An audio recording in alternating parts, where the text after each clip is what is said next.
I want to start by saying that I enjoyed this game in the same way that you enjoy your Silent Hills or your Resident Evils. This game gives me the same vibe. If anything, it's kind of like a mix between Silent Hill and any Telltale game ever. I believe I started playing this game back in 2018, back on the PlayStation 4, and especially with the remaster, it's held really strong since then. I still find every single decision tough and puzzling, but also on top of all that, very important. From the simple things like turning left or right, or keeping my controller still enough to the point where I can literally just survive. I hope with this video I'll at least be able to get people who dislike games like this to at least try to give it an attempt. So let's grab some totems and keep it moving, because today we're going to be reviewing Until Dawn.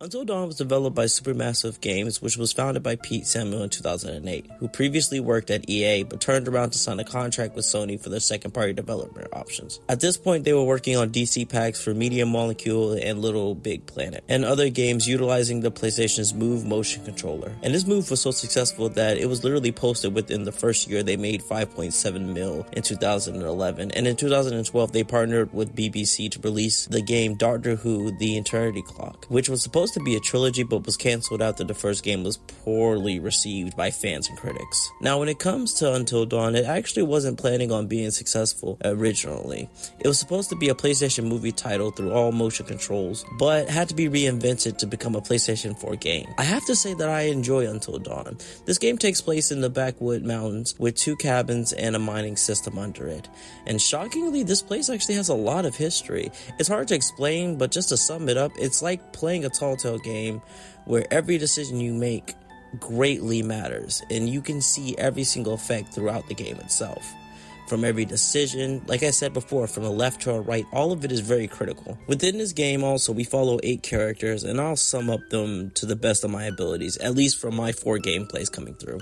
The first one is Ashley Brown. She has a crush on Chris, and depending on how you play, she either falls in love with him or leads him to his end. Then there's Christopher Harley. He's more of a playful nerd who jokes around, but is also a majority of the time being forced into heavy situations where his character is really being challenged. He makes some of the biggest decisions within the game, and they really do make or break how the gameplay really works, depending on who you are and if you play as how he's correctly supposed to be played. On top of that, there's Emily Davis. I'll be honest, she kind of gives off the popular girl in high school vibe, if that makes sense. I don't really like her character whatsoever. On top of that, she's also one of the main characters who find out a majority of the events that happened in the prior year, especially onto that trip itself. She's also in a relationship with Matt, but a year ago she was dating Michael. I'll get to Michael very soon. Jessica Riley. I think that Jess is a good character. She really just plays the damsel in distress, if that makes sense. Like, she's always constantly in running scenes to the point where it's like, like, she's one of those characters where decision-based is very important for her to get correctly. But it's also not that bad, because usually she's being chased by the masked man or a supernatural monster. She also likes to fake it till you make it type person, if that makes sense. But on top of that, whenever things do start getting hard or things do start to get difficult, she's also very honest and brave at the same exact time. Then there's Josh Washington. I truly hate this character, but just like how the game wants us to feel about him, I also feel sorry for him, because he's lost a lot in the past year, especially with the trip that was going on before. But on top of that, he just pulls so many weird pranks on his friends to the point where it's like, I feel bad for you for what's going on, but on top of that, I can't really forgive you, if that makes sense. And the reason why is because he does deal with like a lot of mental issues like schizophrenia and so forth like that, but he also makes a lot of unfair judgment about a lot of people, and it makes the game very difficult to truly get an understanding of what side he's on, if that makes sense. Next to that, we have Matthew Taylor. Matt is a pushover, to be honest. He is brave, but he accepts a lot of drama from the people around him. Also, with being with Emily, he battles with the idea that she might be trying to get back with Michael while they're on their trip itself. He plays a good rescue role within the game, and if it wasn't for him and Emily, they are literally the main reason why anyone has a chance to even make it till dawn inside the first place itself. So he's not a bad character, it's just that his courage is not as strong as all his other attributes. And then there's Michael. Michael's a big ladies man, like a huge flirt, if that makes sense. He loves to go out to parties and have fun, and he's more of a go with the flow type of guy. He's the main character that pretty much finds out the history of the location itself, with all the traps and everything else that's going on, especially inside the mine location. He finds out things from like the 1900s of why certain things is going on. He learns and undiscovers supernatural events that's been going on, and he's actually one of the first people to see the threat within the game itself. Next up, we have Samantha Giddings. I love Sam, but only if you play it correctly, because while playing this game, you can find out that this character is the reason for uncovering literally all the mess inside this whole entire game itself. Going on top of that, she's also the main reason why everyone is either going to live or come out with a body bag. Like, there's no two options here. Sam does play a good medium role with everyone, where it comes down to she might be in the mine shaft, she might be running away from the masked man, she might be running away from something else, or she might be the reason why A, B, and C might die. It just really depends on how you play Sam itself. But past that, she's actually a very good character, and I do like the scenes that she's in. She has a lot of good personality traits itself, to the point where it's hard to really dislike her, if that makes sense. But past that, she holds the plot pretty decent. Then you have Hannah and Beth Washington, who has a scary, dark encountering during the last year trip, which pretty much kicks off the whole entire events that happened on this year's trip, which are also the sisters to Joshua itself. Like I said before, the game gives us a lot of reasons to feel sorry for Josh itself, but on top of that, it's also like, if you're going to this level, I don't want to give away the plot, I really don't, but if you're going to this level to get what you want, it's like, it's not healthy, obviously, and he's not healthy, obviously. So I have a hate-love situation for Josh, and I wouldn't say the same thing about the twins, but when you actually play the intro or the introduction to the game itself, you'll slowly start understanding why I feel the way I feel, and then once you beat the game, you'll truly understand how I feel about Josh. Because I remember the first couple of times I played the game itself, I hated Josh with a passion. I would go out of my way to make sure that he got in harm's way and everything.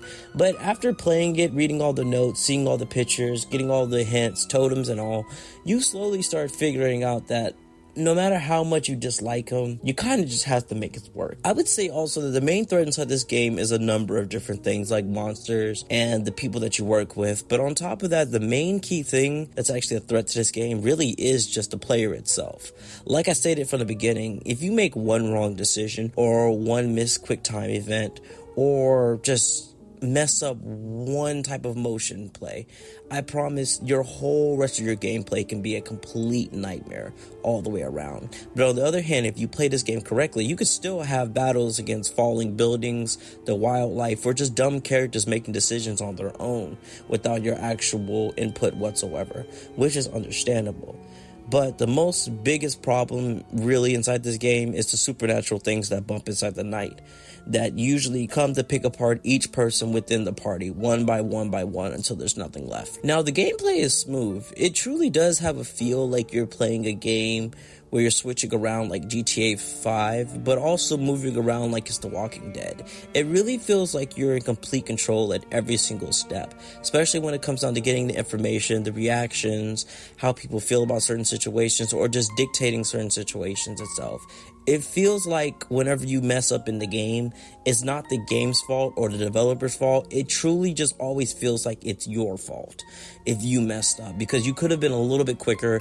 Maybe you should have made that left turn once again, or maybe you shouldn't have said that in the first place to start off everything. Like, for this video game, I have to say that truly, this game can be played so many different ways based off of just how you approach it, that it's really hard to like say that it's a bad experience in the first place, because all control is given to you. If anything, you're the one writing the story here, but on top of that, you're watching it go out. And if you play it correctly, if you actually stay on your toes, if you actually lock in and everything, it's not a bad game, and it's not a bad day at all.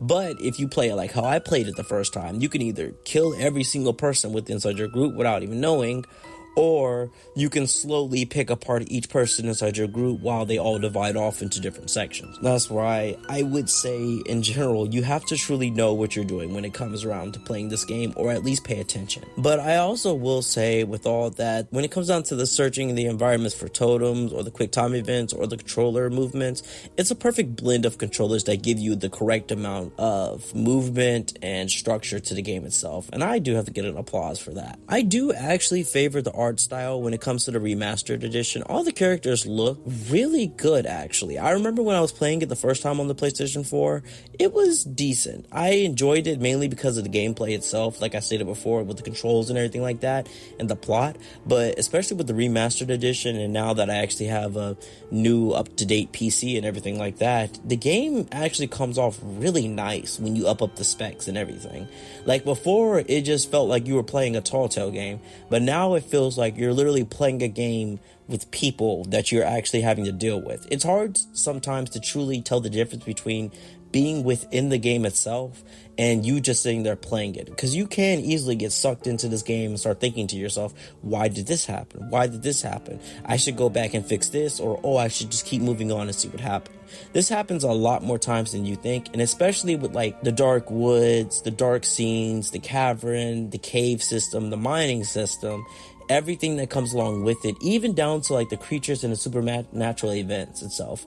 Everything is upscaled to the point where it's actually very beautiful to be a part of, and I truly have to give it an applause for that, because truly when you get scared in this game, you get scared. And the craziest part is, usually every single time there's like a jump scare or something like that, there's always going to be either a quick time event itself or a moment where you literally have to keep your controller to a standstill. And if you don't, once again, like I said it before, it will be a nightmare for the rest of your gameplay, because you could accidentally kill off characters just by saying the wrong thing sometimes. So if it's the smallest options that can get everyone killed, the big options mean even more. So this is truly a game where you'll have to sit down and truly just lock in 100% while playing. Now, of course, this wouldn't be a review without stating all the problems that come with this game. And to be honest, I can't really throw out any issues with this game itself.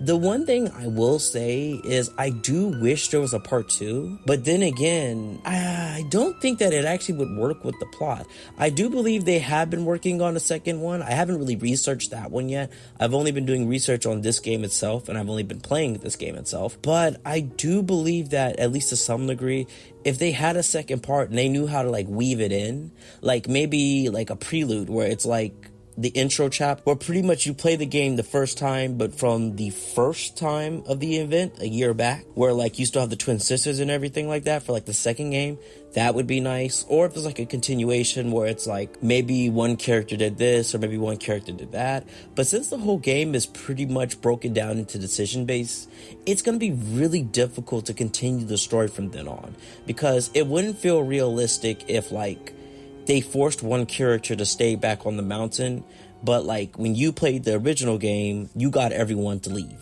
if that makes sense. Like, it just seems like a really dicey thing to do itself, so doing a prelude would actually be a very good idea. But past that, when it comes down to negative criticism, especially with the remastered edition, if we're going to be fairly honest here, it's actually really better than the actual original itself. There's added scenes, there's more focus points, my game doesn't freeze anymore. It's beautiful, like all the way out. 10 out of 10, it's completely beautiful. But once again, the only flaws that I would truly throw at this game is just the fact that there is times where you underestimate a situation itself and you do make quick decisions. But once again, that's not really a problem towards the game. That's more of a problem towards the player itself. But the game doesn't really specify that to you. And I think that's actually a good thing itself. The fact that it doesn't really tell you, hey, what you just said might get somebody killed. And once again, it's a good and a bad thing. It's a yin and a yang thing. But it would be nice to just see what these guys can drop next past Until Dawn, because this was a very good game. Every single hour, every single chapter, every single decision inside this game truly feels weightful. It feels like I'm literally the 8th person or the 9th person within this cast of people. And it's very difficult to distinguish myself from them itself. Because once you sit down and start playing in chapter 1, you're truly automatically invested. And I'm pretty sure around like chapter 7 or 8, depending on how you play, once you get down to the mines and you start understanding a lot more, especially when you're playing as Emily, and you start truly understanding what really happened, over time, it just starts to really dive deep and you start really understanding what's going on here. And it's just hard to really put the controller down, which is funny because this portion is supposed to be about the problems with the game. And I'm only giving it more compliments, which is amazing. So I hope that to some degree, this will at least, you know, for the spooky season of Halloween today, I hope that you guys are actually able to check out this game and see if you guys like it. I enjoy it, of course. Something that I actually haven't stated in my prior videos is if you guys ever want me to review a game or see how a game goes, drop inside the comment section. Of course, I'll make sure that I'll check it out as best as I can. But until then, I hope you guys have a beautiful day, and I'll see y'all later, and I'm out. Peace.